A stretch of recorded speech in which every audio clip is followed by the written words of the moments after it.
Welcome to Streams of Income, hosted by best-selling author and entrepreneur Dr. David Powers, where we discuss streams of income, passive income, residual income, and even why there are dinosaurs and zombies in this intro. Fasten your seatbelts and get ready to dive in. Hey everybody, welcome. I wanted to do a quick intro for this streams of episode. Duh. I don't even know the name of my own podcast. Welcome to the Streams of Income podcast with Dr. David Powers. And so I got that part right. Wanted to do a quick intro. This interview is with Ken Marsiglia. He's my podcast intro guy. The intro that you heard before this, he's the guy that made it. And so I wanted to interview him. Now, here's the weird thing, though, why I wanted to do this intro is there was something going on with my system. It couldn't have been his because he was trying to adjust.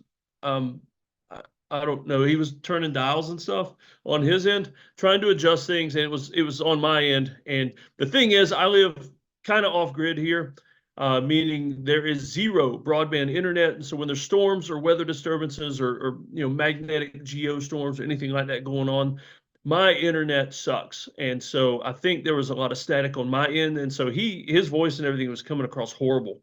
I don't want you to think that's how his work is done. The guy is amazing. I mean, you heard the intro that he did for me. And so I just didn't want you to think his stuff wasn't any good because of what was going on my end with this podcast. And so I hope you enjoy it. Just wanted to tell you that so you don't think anything bad about Ken and not blame it on, I don't know. There's nothing to blame it on. It's just I live too far away from the road to have broadband internet. That's all there is to it. All right. Welcome to the Streams of Income podcast. I am David Powers, and here with Mr. Ken. Before I massacre your last name, is it Marsiglia? That is correct. Right on the money. Man, I got it right. Okay. Perfect. Ken Marsiglia, and a unique relationship I have with him. I mean, I interview a lot of people that I don't buy things from. And I thought, you know what? This dude has done the intro for two different podcasts for me. This one, and then one that never got launched. And, I need to interview this guy and see what's up and what all he does. Because you got a few questions I want to ask you about your trailer voice and, of course, the booth and all that kind of stuff. But, Ken, if you will, go ahead and tell us a little bit about yourself. Well, I'm a professional voice actor. Been doing it for about 7 years. Before that, I was a plumber, working for Lowe's. I don't know what else you want to know. I'm not sure. Oh man! Oh, and I tell you what. Before I ask anything else, you'll probably notice some feedback on the audio here, and if you're watching the video version, that is on my end. I'm so far off grid that there's no such thing as broadband where I live, and so. Do not assume that the audio here is Ken's fault. The dude does an amazing job, so I don't want that to overshadow his work. Okay, you mentioned a plumber, and so what took you from plumbing into voice acting? What spurred that on? Well, several years ago, back in 2015 or 2016, I bought I don't know if you're familiar with the HTC Vive VR headset. Well, I was an enthusiast about VR for a long time. So ever since the 90s, first time I got to check it out at Pocket Change Park in 1993, and I had a love for it, and been waiting for a consumer model. I bought that, and that led me into becoming a YouTuber out of nowhere because I was playing some game that a bunch of streamers happened to be in, and I got recruited. Well, that led me on to what I'm doing now because I used to do reviews for games and equipment, and a few of the game devs would ask me, hey, you ever thought about, voice acting in a game? And I was like, no.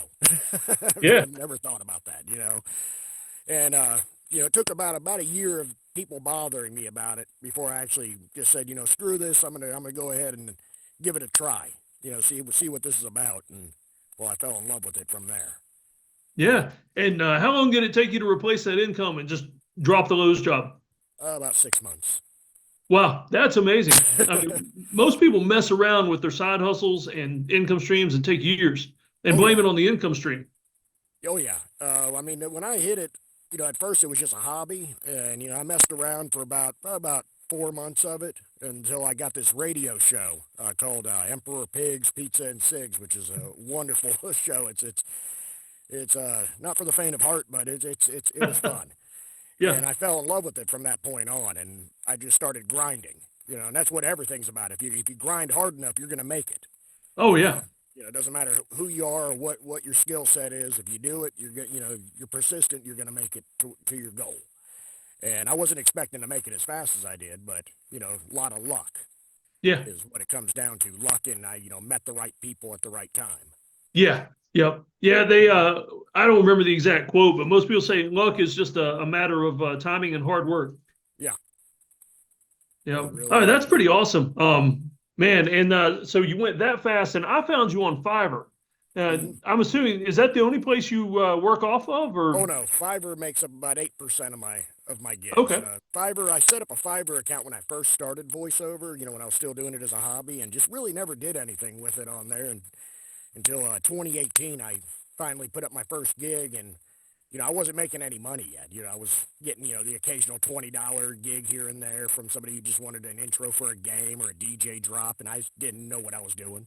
Yeah. And so what was I saying? Oh yeah, so Fiverr, I started that account up, and it really propelled my career. It put me in the right direction. It got me to figure out what I'm doing right, what I'm doing wrong, without having too much to worry about, because a lot of the clients that I was dealing with at the beginning were just YouTubers, streamers, people who you could pretty much fart in the mic and they were satisfied.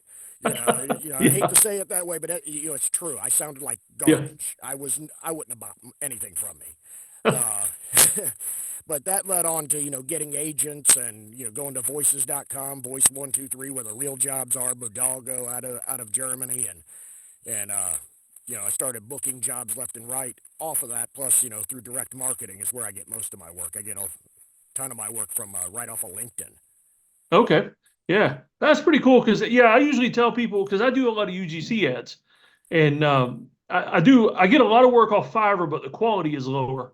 And I usually tell everybody Fiverr is a great place to start and get your business going. Hmm. But at some point, you pretty much have to come off of Fiverr if you want to make big bucks. Exactly. Exactly. I mean, Fiverr, I keep it going because I got a lot of people I've worked with over the years, a lot of YouTubers and stuff that I don't want to, put them in the dark. Plus, I get a lot of good gigs on there too. I work with you. I do a lot of, I've gotten, Dr. Squatch, the soap people. Oh man. Yeah. They've hired me on Fiverr. That was big money. So you get some big money jobs on there, but for the most part, it's the $20, $30, quick turnaround jobs, and they add up in the end. But I could do one job that pays what I make on Fiverr for a year. It's Yeah. Yeah, man. As far as UGC ads go, Dr. Squatch would be amazing for me. I want to get on there, like riding a bear, ripping my shirt off, something like that. Yeah, that'd be pretty amazing. oh yeah.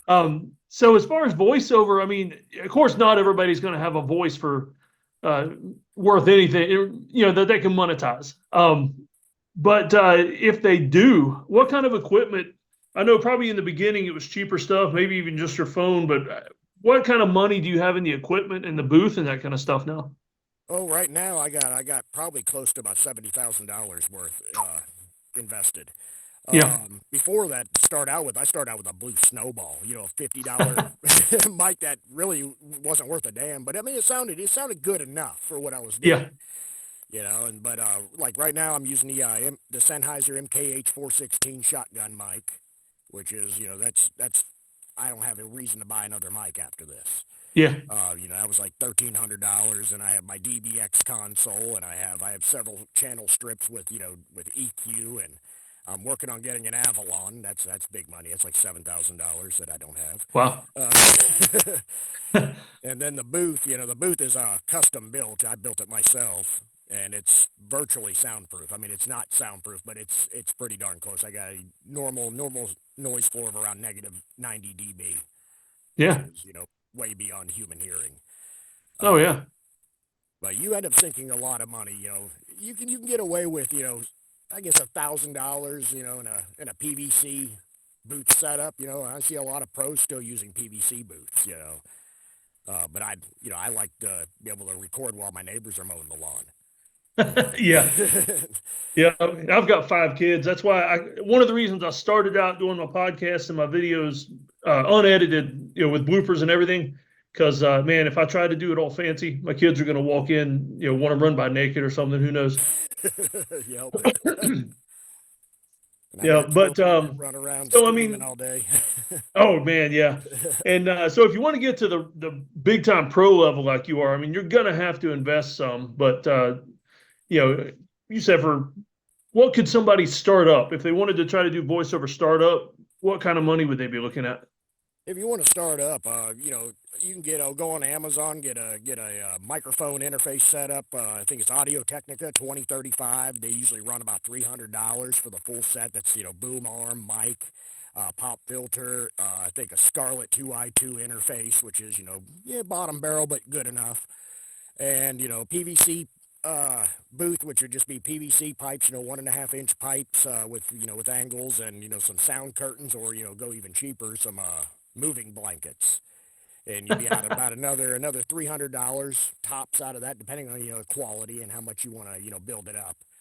So Yeah, it probably about I'd say anywhere between 600 to 1,000 to if you want to go pro, like if you're really serious about it, and you've already tried, you've already practiced, done some auditions with say a Blue Yeti or whatever you have, yeah. you know, and you feel like this is something you're willing to spend more money on, then I'd say 600 to $1,000 you're in. Okay, Um, all right.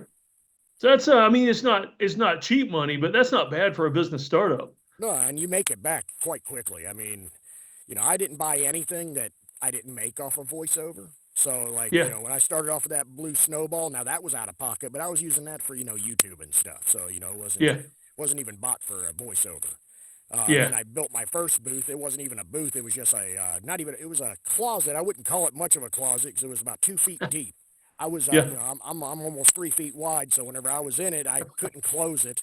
And I had a cardboard hung up, and, it was a mess, but it yeah, did the job. And I did some professional work in there with that, and that same mic that I just mentioned, the AT 2035, which was my first pro mic. But I bought that mic with money that I made using that snowball, and then I bought an MK4, Sennheiser MK4. That was a $600 mic and a ID4 audio interface, and that was another, probably around $1,000 altogether. But that, yeah, again, made directly, I paid for that from voice work. I didn't take any money out of my income that I was, from plumbing. I didn't touch that. yeah, Um, yeah.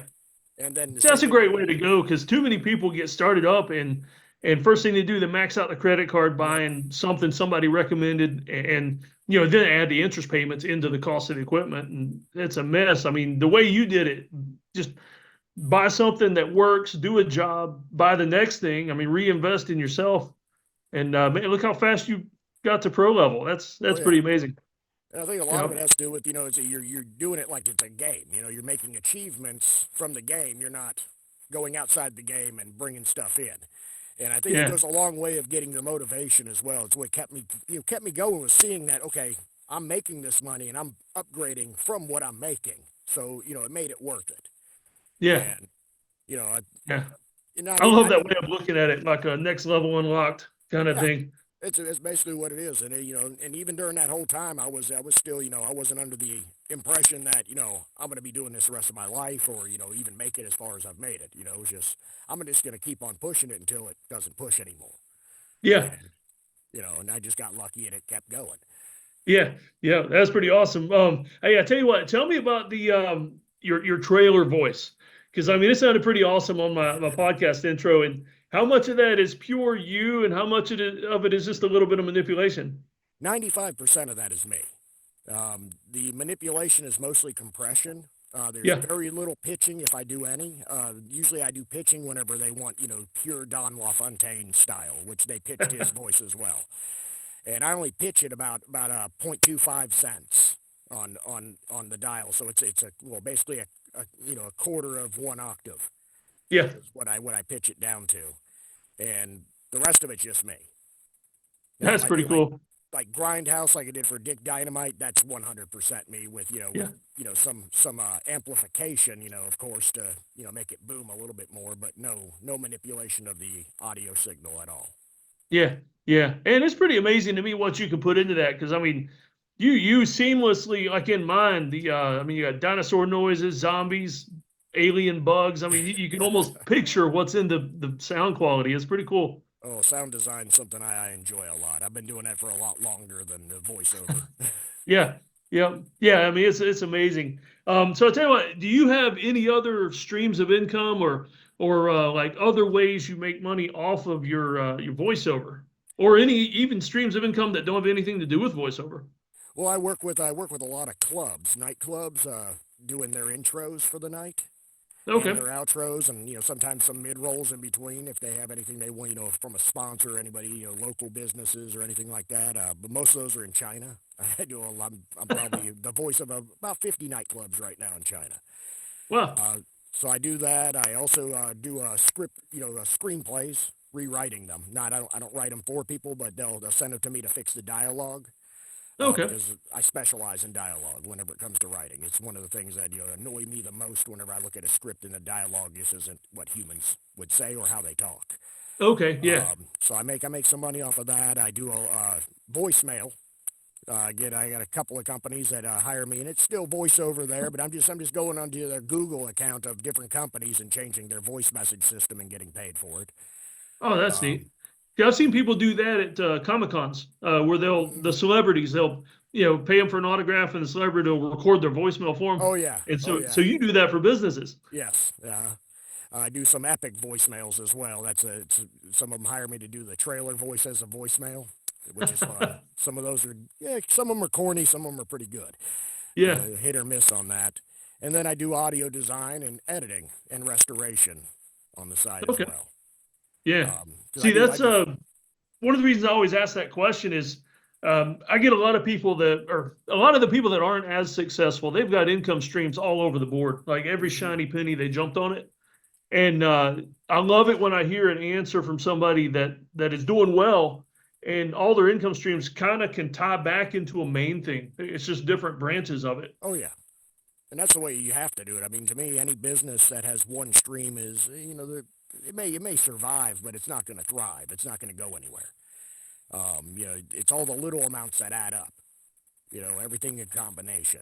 Like, I Yeah, see like voice actors who, specialize in games, and it's like I do 300 games a year. But if I were to combine all that income that I make from those games, it wouldn't even pay the bills for 6 months.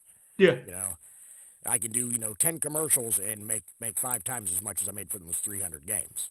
yeah. Okay, So especially if I produce the commercials, because that's more money added on top, several $1,000s on top, yeah, for okay. production.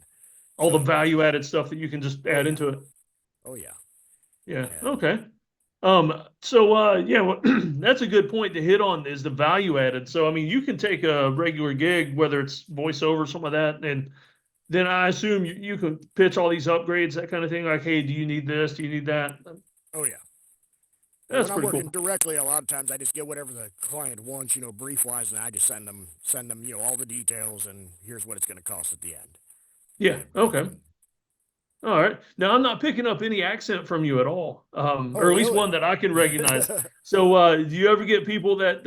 I mean, I've had people in China or something ask me to do like the UGC videos. They'll ask me to do a hillbilly redneck, which isn't hard for me to drift into if I want to. So, do you ever get anything like that? I do a lot because I do have a natural southern Alabama accent. It comes and goes because I wasn't born here. I've lived here for shit 24 years now, 23 Yeah.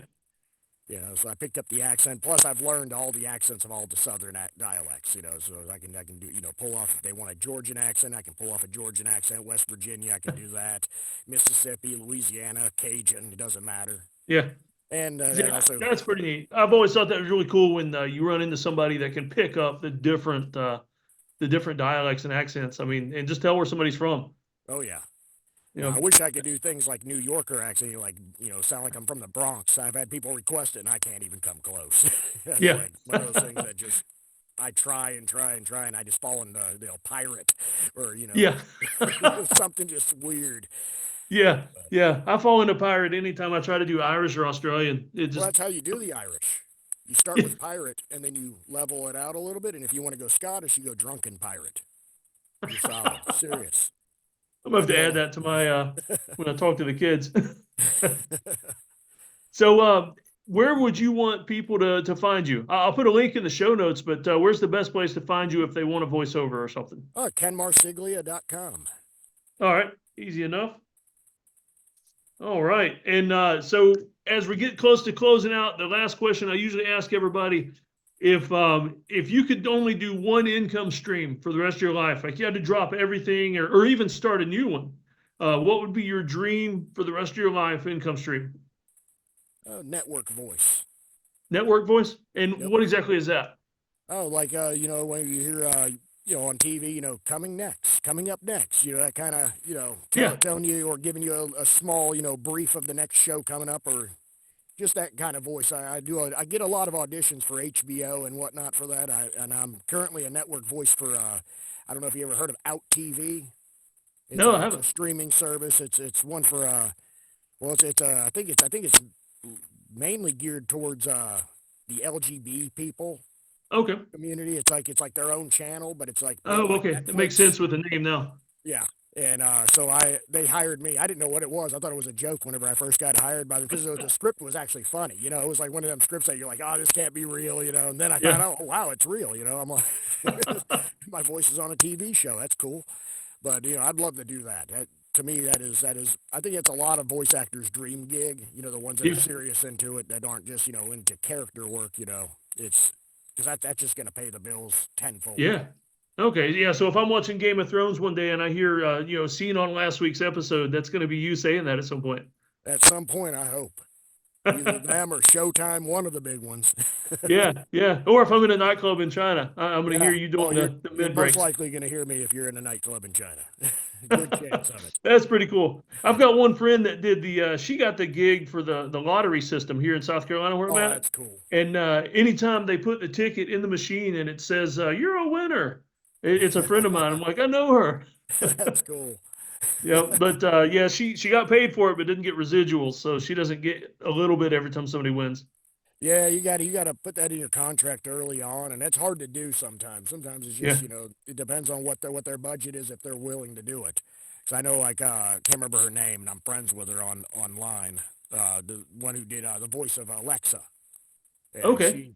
she doesn't get any residuals whatsoever. Oh man, I But I never even considered that. Who did that voice? I can't remember her name, and I talk to her about once a month on LinkedIn.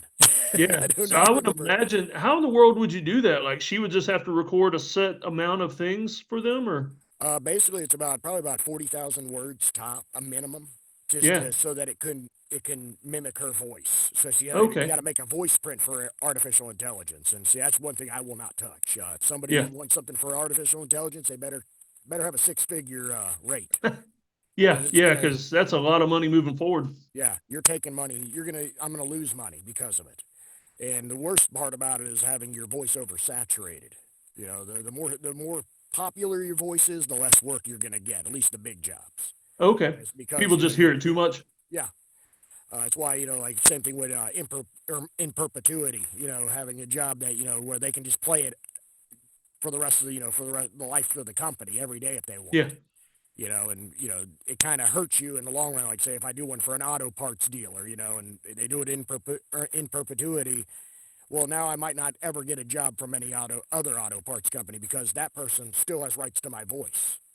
Oh, And okay. I didn't think about so that. Like the guy who does the Geico Lizard or something like that. yeah, see, when they do that, they get paid every time Wow. like, so they'll have an ad, you'll run an ad. The agreement will be, okay, here's broadcast rights in perpetuity, but we're going to only run it for 13 weeks. The in perpetuity part on that is still has a dollar amount on it. So if we run it beyond that, we paid you $8,000 for broadcasting for the first 13 weeks. Well, if we run it beyond that, we're gonna have to pay you another $8,000, and Wow. that'll Okay. just continue every time the deadline hits. They'll have to pay you Yeah. again, Wow. and So then that's it's getting worth it. residual money forever. Yeah, that's worth it whenever they do that. But Yeah. you can't always negotiate those terms either. It's client by client. Yeah. Yep. Okay. But the bigger, more important, more famous you get, the more you can kind of demand things like that. Exactly. Exactly. Yeah. Okay. All right. Well, we'll go ahead and wrap up. Is there anything you want to put out there about voiceovers or even streams of income that I might have missed or you think's important? All I can say is, if you're interested in, pursuing voice acting, or, acting in general, the thing is it's not an easy industry. It's not, it's easy work. I'm going to say that right up front. It is easy work. I work an hour and make, several $100s in that hour or several thousand, depending on, what the job is. But if you get into it, you got to have thick skin. Don't get into this if your feelings are easily hurt, or, or if you get stressed out, or if you have to take mental health breaks, this ain't the industry for you. Man, you just eliminated a whole generation of young people. Oh, and a whole bunch of them that are going to be mad at me on Twitter later because, they fit that demographic. They're interested in the acting. They may have the chops for it, but if you don't have the skin, if you don't have the ability to work when you don't feel like it, or when you're sick, or whatever, then this is not for you. It's a lonely, rough life for those who can't be lonely. Yeah. I mean, man, you just put two things together, though. You were talking about the hustle earlier. I mean, if there's somebody in a younger generation, I'll say, that doesn't mind the hustle and's got a thick skin, they're way far ahead of everybody else around them. Yes. I mean, if I would have started this when I was in my 20s, I'd be a rock star right now. There's no doubt that I would be way up there. I started this when I was in my 40s. So it was kind of late start, but I found my purpose, I guess. And it's mostly going to be luck. Getting into this industry, there's no time, specific amount of time that it takes to make it. There's people that have been doing it for 10 years that still haven't gotten their first pro gig. There's people that, get their first pro gig in 1 year, And, it just depends on how much you're willing to suffer to get where you need to be. Because that's what it's about. You have to be okay with being miserable and, lowering, what you buy for yourself just so you can feed your your new business. Yeah. That's good advice. I mean, that's good, just plain old life advice there. Yep.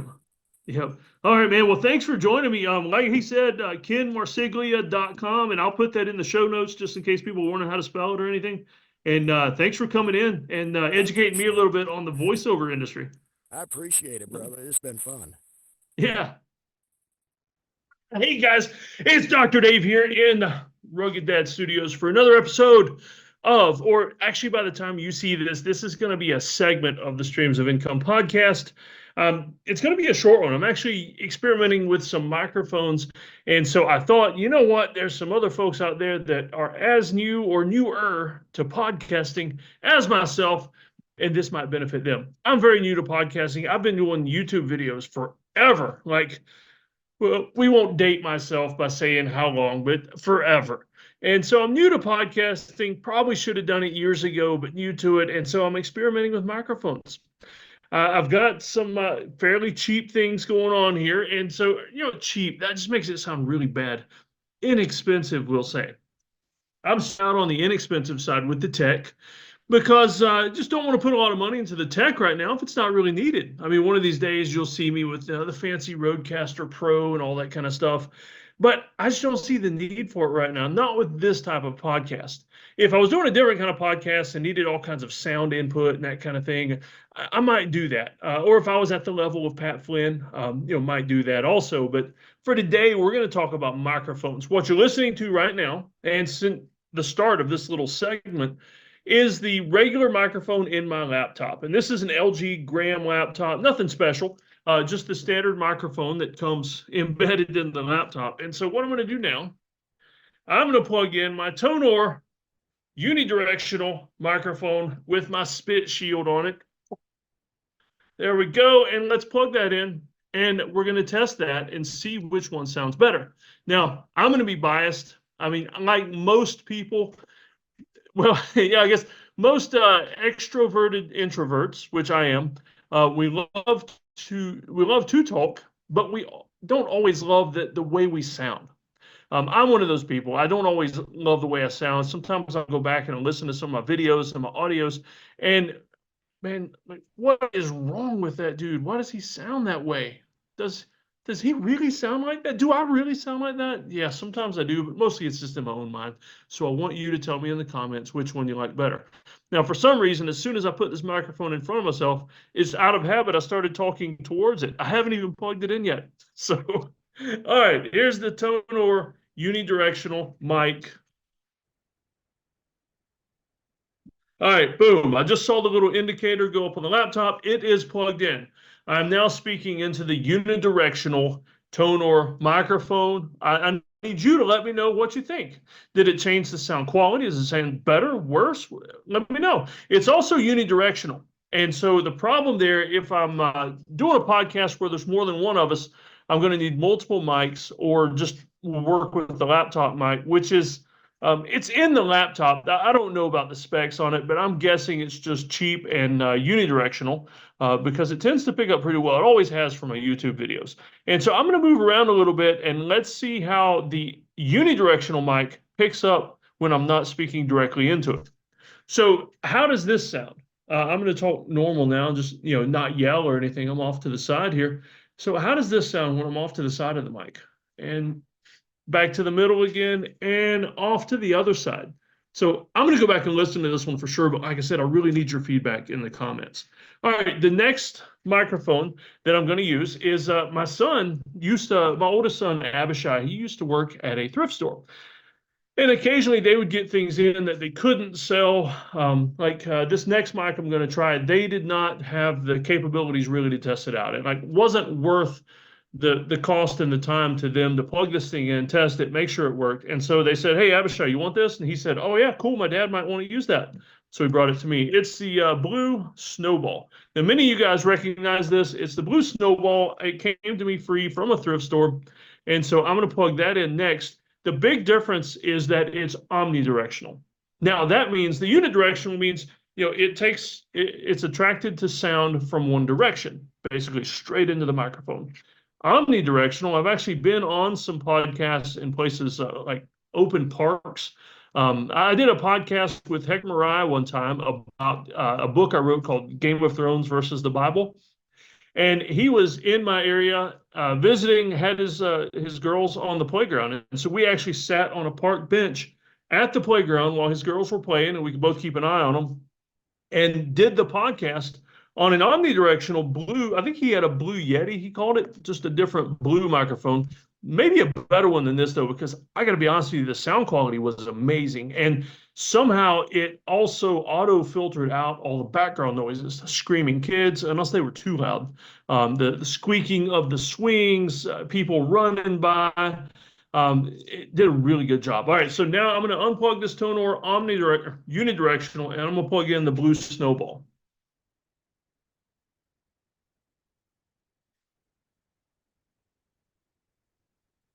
All right, the red light is on. I see the indicator is lit up, and now I'm speaking on the blue. And I don't know if I'm supposed to face that towards you or me. It looks better, though, with the logo facing you, although that red light's kind of obtrusive. But this is an omnidirectional mic, so I'm speaking towards it right now, and I'm going to turn it and speak towards the other side just to see. Now I'm speaking towards this side on the front where the logo is. And, I'm not sure which one I like better for if you're watching the YouTube version, you can see all this if you're watching the audio, but I'm switching this blue around to see which side I like facing you, the listener, better. And so now I'm actually going to get up and move around a little bit. I'm going to walk on the other side of my desk as well, because if I'm interviewing a couple of people, especially here in my office, what I'd like to do ideally is stage this omnidirectional mic in the middle of the desk, kind of behind the laptop. And that way somebody can be sitting on the other side, or I might put it over here and have another person over here. So I'm going to get up and walk around and speak and see how it does. All right, so I'm just going to talk a little bit while I'm walking around. I'm at the side of the desk now, about 3 feet away. Now I'm walking around on the other side of the desk. I'm still about 3 feet away. I'm not going to get much further than that. And so walking around the other side, and guess what? Here I come, and I'm back. And the neat thing about this one, at least I hope it's neat, on the back, I see that there is a 1, 2, 3 setting. Like I said, I got this free from a thrift store because of my son, and I'm not sure what the 1, 2, 3 settings are. All right, this is the 2 setting, number 2 setting. I guess I'll find out on playback how this does and what it sounds like. And testing. I'm on the number 3 setting now. And so I'm looking forward to listening to this. And, actually, I may just listen to this and scrap the whole thing, because what if I listen to this thing and realize that the entire time I've been speaking into this Blue Snowball microphone that maybe it's broken and you can see my lips moving and not understand any of the words coming out because you can't hear me. So I guess I'll find out later. If I do, you're not going to see this. And it doesn't really matter what I'm saying now because you'll never hear it or see it. All right, so I'm going to go ahead and unplug this microphone. And we are back to the laptop microphone. So I'm going to go ahead and shut this segment down. And I'll come right back in a few minutes after I listen to this and let you know what I thought about this. So you've got just a minute or two before I come back. Just to go ahead and collect yourselves, type some things into the comments. Let me know which one you like the best and which one. What I'm hoping, though, here's what I'm hoping, is that both microphones work amazingly well. And also, actually, all three. And that way, it gives me a lot of variety, a lot of options to use, because I do want to start bringing in some multiple guests. I mean, ideally, I'll have 5 or 6 people from a business, or we'll get together and brainstorm some things. And I want to be able to use the omnidirectional mic to pick up a bunch of people at one time.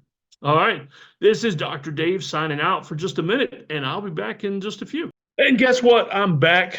I just got through listening to the recording of the microphone test, we'll call it. And I got to be honest with you, you may disagree with me in the comments. I didn't notice that much different. Not enough difference to be that discernible. Someone with a real ear for the engineering and the sound aesthetics and all that, they may notice a lot. They may say, certain consonants, certain sounds, syllables, things like that sound better with certain microphones. I didn't notice enough difference that I think it's really going to matter for the podcast.